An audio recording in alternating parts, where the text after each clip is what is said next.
Hey guys, it's Jessica.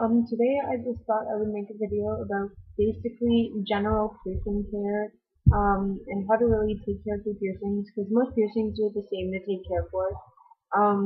The products I'm using in this video are not, I'm not trying to say that these are the products you have to use, because everyone's body is different and some people's bodies accept things and some people's bodies don't accept these things.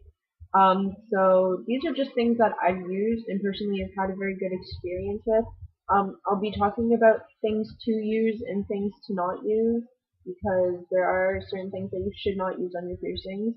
And first off, I'm going to start by saying, when you get a piercing, like if it's your first piercing, you should go to a piercer that maybe you know someone else has been pierced by, because you want to have someone that you can kind of not like you don't have to know them, but just kind of someone that you can trust, or um, that is a good piercer. Myself, I've done a couple of my piercings myself, but I do go to a piercer that I know very well. I've known a lot of friends that have got pierced there. I've got piercings there, so that's basically it. And if you get something like an infection or a keloid or like scar tissue, I tend to tell people not to look on the internet, because the internet is only going to scare you. Some of the information on the internet is true, and some of it is not true because it's based on people's personal experiences. So this can be helpful, but it can also not be helpful, and it can scare you. I have scar tissue right now on the inside of my lip, and I was talking to a friend about it who's had it, and I just talked to some other people that I know who've had it to see if it, what happens with it, because I've never had it before. But then I looked it up on the internet just to see what would happen, what it would say, and it's like, oh, you have to get it surgically removed, blah blah blah, it's never gonna go away, which is not true, because scar tissue does go away. And it's been only 2 days since I've had it, and it's already gone down. So to deal with scar tissue, while we're on the topic already, I asked my piercer what to do, and it seems to be working. So always call your piercer in case of infection or something like that. If you do have scar tissue, what it will look like if it is on your lip, because mine's right here. It's like a white bubble on the inside of your lip, or sometimes on cartilage piercings, it will be like a bump. That's usually scar tissue or some kind of scar. There are different ways to deal with it. One of the ways would be to put tea tree oil on it, like a diluted tea tree oil solution, which, excuse me, I personally found myself did not work at all. You can try keep it clean like you usually would. Sometimes that brings it down, but what I do is I take a cup of water and add 1/4 of a teaspoon to a cup of warm water, and I gargle it to get rid of the scar tissue in my lip, and or you can just apply it to whatever piercing. So that's basically how to take care of scar tissue. And for infection, it's pretty easy. Just make sure you keep it clean so it doesn't get more infected. So now we're going to talk about what to put on your piercings and what to not put on your piercings when cleaning them. So as you can see, I do have quite a bit of piercings. These are just my facial piercings. I have my cartilage done, my earlobe, my industrial, my anti-conch, my other spacer. I have hip dermals, and I have my belly button pierced. So obviously I have experience in this area. So we're going to start with what you do want to put on your piercings. This is from my personal experience, so I'm not saying this is going to work for you. I'm not saying that this is right. This is just what is working for me and what my body is willing to accept, and it's just what works for me. So please don't leave any comments saying this is not true, you shouldn't do this, because this is what's working for me.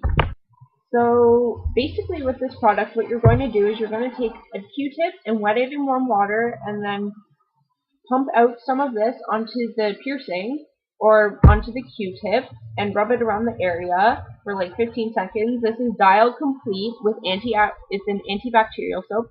It is not scented because scented soaps usually irritate the piercing.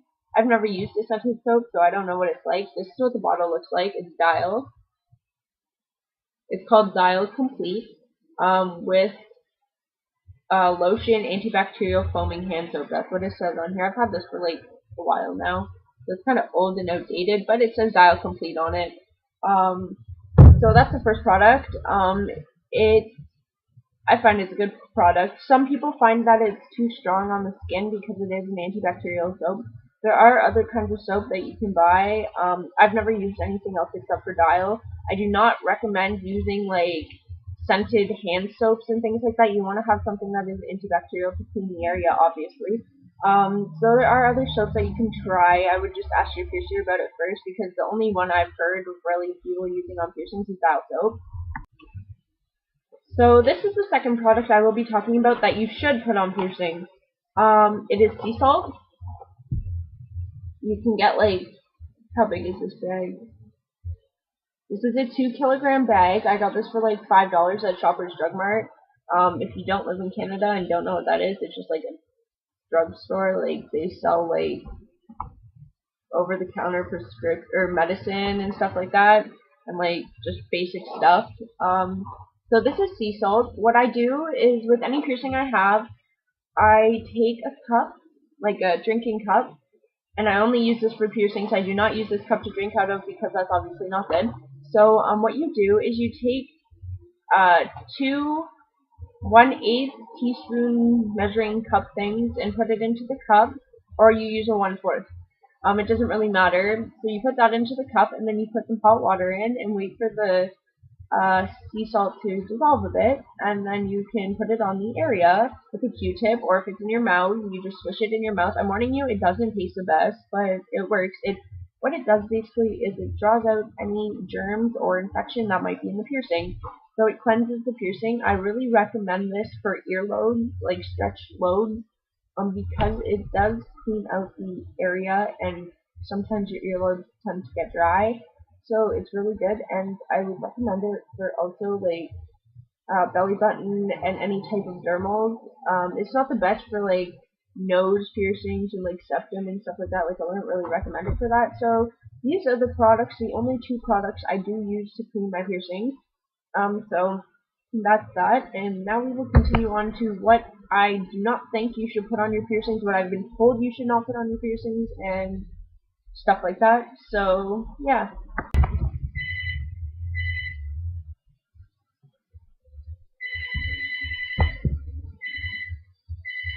I'm sorry, my phone's ringing. Um, so the first, oh, there we go, it stopped. The first product I would not recommend putting on your piercings is rubbing alcohol. This stuff right here. And the reason why I don't recommend this is because what rubbing alcohol really does is it dries out the area. I'm sure it does clean it, but it does kill the skin cells that your body is using to heal the infection or the infected area or the cut. So I would not recommend this for piercings. This is only for like if you get a cut, not piercings, because it dries out the skin and sometimes it only makes it worse. I do know people that do use this product. If you use the product, I don't recommend it. There are other solutions to using this product that are better for your skin and your piercing. The second product is hydrogen peroxide. Yes, hydrogen peroxide is antiseptic, so it does clean and it does take out any infection and stuff like that. This is for cuts, not piercings. Piercings do not like this. These are bad, or this is bad for piercings. It dries out the area. It does the exact same thing that alcohol does. It dries out the area and it gets rid of the skin cells that the body is using to heal the area. So no, you don't want to use this. If this works for you, great. You shouldn't use it.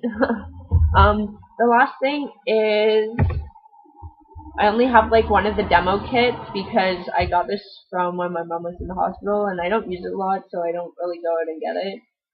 Polysporin or like Neosporin or any of that kind of stuff. That like it's an ointment. It's like a cream, so you don't want to put this on any of your piercings. And the reason is because it doesn't like flush out the area. It kind of just sits there and clogs the piercing. It doesn't really matter what piercing it is. It's gonna clog the piercing anyways. so it's not really good. Like, it does clean the area, it does get rid of infection, but it just sits there, so it doesn't get um like the area cleaned. You know, it kind of just clogs it and makes it a bit worse. So that's the reason why I wouldn't recommend to use this product, or any of these products. If you have any products that you found have worked for your piercings that I didn't mention in this video, please let me know and comment below. I will put my links below because I will soon be making an April Q&A video, and I need some questions from you guys. So it would be great to have some questions, and I will just put my links below so you can add me on my sites and stuff like that. And yeah, well, thanks for watching. That's my video about general piercing care. If you guys have any info you would like to share with me that I didn't mention in this video, please comment below. So yeah, that's about it. Thanks for watching, guys. Bye!